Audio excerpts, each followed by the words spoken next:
हमारी दुनिया लगभग 4.5 अरब साल पुरानी है और मॉडर्न ह्यूमन की बात है तो ये लगभग 2 से 3 लाख साल पहले अस्तित्व में आए। जाहिर सी बात है कि हमने तरक्की तो काफ़ी कर ली है, लेकिन अपने ही इतिहास के बारे में नॉलेज के मामले में हम अभी भी कंप्लीट नहीं हैं। और इसमें हमारी गलती भी नहीं है, क्योंकि ह्यूमन हिस्ट्री हमारी लाइफ टाइम के अकॉर्डिंग बहुत बड़ी है। तो आज हम बात करने वाले हैं ह्यूमन इवोल्यूशन या ह्यूमन हिस्ट्री के बारे में। तो इसके बारे में जानने के लिए वीडियो में लास्ट तक बने रहें। मॉडर्न ह्यूमन के जैसे दिखने वाले जीव धरती पे लगभग 25 लाख साल पहले डेवलप हुए थे, लेकिन एक बहुत लंबे टाइम पीरियड तक ये बाकी जीवों से कुछ अलग नहीं थे। लेकिन अगर हम आज से 20 लाख साल पहले ईस्टर्न अफ्रीका में जाते हैं तो हमें मॉडर्न ह्यूमन के पूर्वज देखने को मिलते हैं, जो कि कुछ आज जैसे ही जीवन यापन करते मिलेंगे। इसका मतलब है कि 5 लाख साल के अंदर मॉडर्न ह्यूमन जैसे दिखने वाले जीवों ने काफ़ी तरक्की कर ली थी। लेकिन उस टाइम पर किसी को भनक भी नहीं थी कि बंदरों जैसी दिखने वाली ये प्रजाति आगे चलकर पूरी दुनिया पर राज करेगी। आधुनिक मनुष्य का विकास पूर्वी अफ्रीका में लगभग 25 लाख साल पहले ऑस्ट्रेलोपिथेकस नामक वानरों के एक जीनस से हुआ था, जिसका मतलब साउथर्न मंकी है। लगभग 20 लाख साल पहले इनमें से कुछ अपनी प्लेस छोड़कर नॉर्थ अफ्रीका, यूरोप और एशिया में बस गए, जिससे मानव आबादी अलग अलग दिशाओं में विकसित हुई। इसका रिजल्ट कई अलग अलग प्रजातियां थी और हर एक को साइंटिस्ट ने अलग अलग नाम दिए। यूरोप और वेस्टर्न एशिया में विकसित मनुष्य होमो निएंडरथैलेसिस नाम से जाने गए, जिसे निएंडरथल भी कहते हैं। जो निएंडरथल थे वो हमारी कंपैरिजन में काफी शक्तिशाली और भारी थे। और ईस्टर्न एशिया में विकसित मानव होमो इरेक्टस नाम से जाने गए।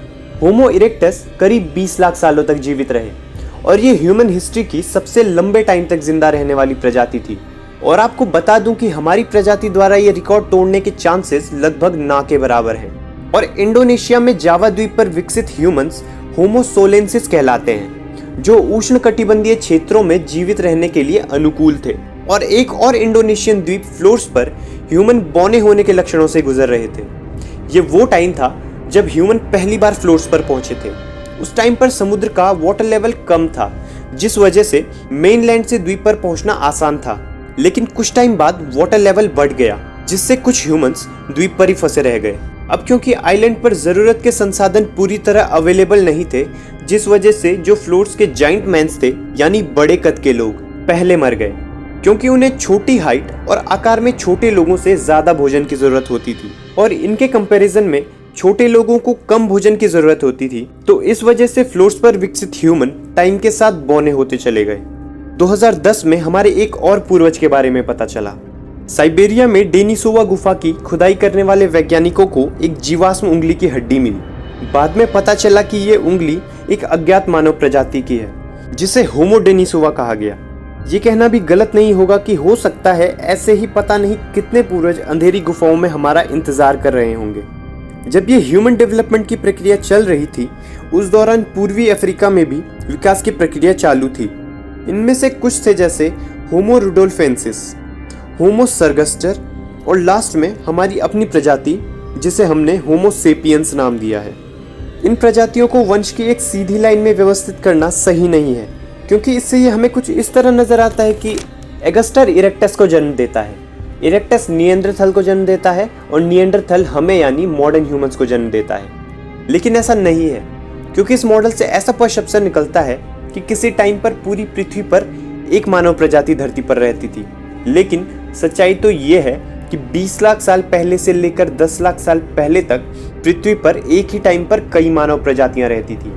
लेकिन ऐसा होना सरप्राइजिंग नहीं है, क्योंकि आज के टाइम पर भी जानवरों की कई स्पीसीज एक टाइम पर एग्जिस्ट करती हैं। अगर हम अपने पूर्वजों की जानकारी की ओर ध्यान दें तो इन्होंने हमारे लिए कुछ खास जानकारी छोड़ी नहीं है। तो सवाल ये है कि हमारे वैज्ञानिकों ने इनके बारे में इतनी इंफॉर्मेशन निकाली कहाँ से? इसका सीधा जवाब है जीवाश्म, यानी फॉसिल्स। वैज्ञानिक इन सभी एंसेस्टर जो भी आज तक मिले हैं, इनकी जानकारी के लिए जीवाश्मों और अवशेषों का यूज करते हैं। होमो जीनस है और सेपियंस स्पीशीज है। होमो सेपियंस होमोजीनस वाली इकलौती जीवित प्रजाति है। पेड़ों से जमीन पर उतरने की हमारी कहानी दिलचस्प है, तो चलिए आज एक नज़र डालते हैं इस सफ़र पर। तो मैं कुछ ह्यूमन स्पीसीज के बारे में बताऊंगा जिन्हें हम आज तक खोज पाए हैं। सेलांथ्रोपस चांडेसिस, ये ह्यूमन फैमिली के डेवलपमेंट ट्री में सबसे पुरानी ज्ञात प्रजाति में से एक है। ये प्रजाति लगभग 60 से 70 लाख साल पहले वेस्टर्न मध्य एशिया, अफ्रीका चाड में रहती थी। वैज्ञानिकों की एक टीम ने 2001 में इन जीवाश्मों की खोज की थी। और दूसरी प्रजाति है ओरोरिन टुगेनेंसी। माफ करना अगर मैंने किसी प्रजाति का नाम बोलने में गलती की हो, वैसे भी इनके नाम काफ़ी अजीब हैं, तो प्लीज़ सॉरी है अगर कुछ गलती हुई हो। इन्हें मिलेनियम ह्यूमन के नाम से भी जाना जाता है। ये प्रजाति 62 से 58 लाख साल पहले पाई जाती थी। एक शोध दल यानी टीम ने मध्य केन्या के टुगेन हिल्स एरिया में इस प्रजाति की खोज की। अगली प्रजाति है अर्डीपिथेकस कडब्बा। मैं एक बार फिर से कह रहा हूँ कि अगर मुझसे बोलने में कोई गलती हो रही हो और किसी को पहले से ही पता हो तो मैं सॉरी बोलता हूँ। मुझे भी सच में बहुत अजीब लग रहे हैं इनके नाम बोलने में, और अगर किसी को पता है तो प्लीज़ कमेंट में ज़रूर बताइएगा। इस प्रजाति की खोज साल 1997 में की गई थी। हालांकि शुरू में वैज्ञानिकों को भी भनक नहीं थी कि ये एक नई प्रजाति है, लेकिन काफ़ी रिसर्च के बाद वैज्ञानिकों को पता चला कि ये एक प्रारंभिक मानव पूर्वज है। ये जीनस लगभग 42 से 39 लाख साल पहले से लेकर 25 लाख साल पहले तक अस्तित्व में थी।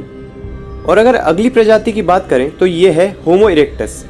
इन्हें होमो एर्गस्टर भी कहा जाता है। प्रारंभिक अफ्रीकी होमो इरेक्टस जीवाश्म सबसे पुराने ऐसे प्रारंभिक मानव हैं जिनका फिजिकल रेशियो मॉडर्न ह्यूमन जैसा था। डच सर्जन यूजीन बॉय ने 1891 में इंडोनेशिया में पहले होमो इरेक्टस फॉसिल की खोज की थी। और अगली प्रजाति है होमो हाइडलबर्गेसिस। ये ठंडी जलवायु में रहने वाली प्रारंभिक मानव प्रजाति में थे। अगर देखें तो एक काफी डेवलप प्रजाति थी। इन्होंने आग पर कंट्रोल करना सीख लिया। ये लकड़ी के भाले भी यूज करते थे और ये बड़े जानवरों का शिकार करने वाली पहली प्रजाति थी। इस प्रजाति के फॉसिल की खोज 1908 में जर्मनी के हाइडेलबर्ग के पास माउस विलेज में हुई थी। और अगली प्रजाति है निएंडरथल। निएंडरथल हमारे सबसे करीबी विलुप्त मानव स्पीसीज में से एक है। ये प्रजाति ठंडे क्लाइमेट में रहने के लिए अनुकूल थी। ये कपड़े बुनते और पहनते थे और ये लोग घर बनाकर रहते थे। और तो और कहा जाता है कि ये लोग डेड बॉडीज को दफनाते थे और कभी कभी उन पर फूल भी चढ़ाते थे। ऐसा बिहेवियर ह्यूमन स्पीसीज में अब तक किसी में नहीं देखा गया था। इस प्रजाति के फॉसिल्स जर्मनी में निएंडर घाटी के फेल्डहोफर गुफा में पाए गए थे। अब बात करते हैं होमो सेपियंस के बारे में, जो कि हमारी खुद की प्रजाति है। होमो सेपियंस का विकास 3 लाख साल पहले अफ्रीका में चल रहे क्लाइमेट चेंज के दौरान हुआ था और यहीं से हमारी प्रजाति का उदय होना शुरू हुआ था। 12,000 साल पहले हमने भोजन का उत्पादन स्टार्ट कर लिया था। हमारे पूर्वजों ने पशुओं और पौधों के विकास और प्रजनन पर नियंत्रण करना सीखा, जिससे खेती और पशुपालन की उत्पत्ति हुई। और अनजाने में ही हमने ह्यूमन हिस्ट्री को एक अलग मोड़ पर लाकर खड़ा कर दिया। वैसे तो अगर ह्यूमन इवोल्यूशन हिस्ट्री के बारे में बात करें तो ये बहुत ज़्यादा डीप है, मतलब जितना हम सोच भी नहीं सकते। अगर इसके बारे में बात करने पर आए तो एक वीडियो में एक्सप्लेन करना पॉसिबल ही नहीं है, लेकिन जितना हो सका मैंने इस वीडियो में बताने की कोशिश की है। अगर वीडियो थोड़ा सा भी पसंद आया हो तो वीडियो को लाइक ज़रूर कीजिएगा और कमेंट में हमें इसी तरह की न्यू वीडियोस की एडवाइस देते रहिएगा, ताकि हम आपके लिए न्यू वीडियोस लाते रहें। और इसी तरह की और वीडियोस देखने के लिए चैनल को सब्सक्राइब कीजिए और बेल आइकन पे घंटी को दबा दीजिए। सब्सक्राइब।